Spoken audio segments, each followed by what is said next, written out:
Hello everyone, in this video I'm going to walk you through easy guide or easy way to remove stickers from iPhone keyboard. So if you want to do that, you have to open a message app where you can simply do that. So I'm just going to open the messaging app to myself. So right here I'm just going to tap on the keyboard option, then tap on the emoji. So right here, these are my stickers. So if I want to delete or remove the stickers, I'll just click on these three dots here. Then it will open the tray for the keyboard for the stickers. You can see these are the stickers. So if I want to delete any of the stickers, I'll just tap on the three dots icon at the left side of the screen. Just tap on it.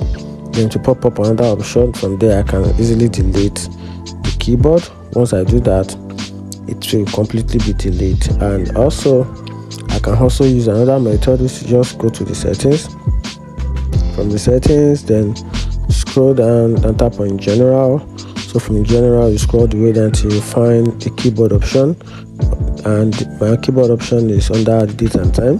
So I'm just going to tap on the keyboard, then I'll scroll the way down, then make sure that this sticker option under emoji is turned off. So with this, I can completely remove stickers from iPhone keyboard, and that's it. If you find this video helpful, turn on the notification button and follow for more. Thank you.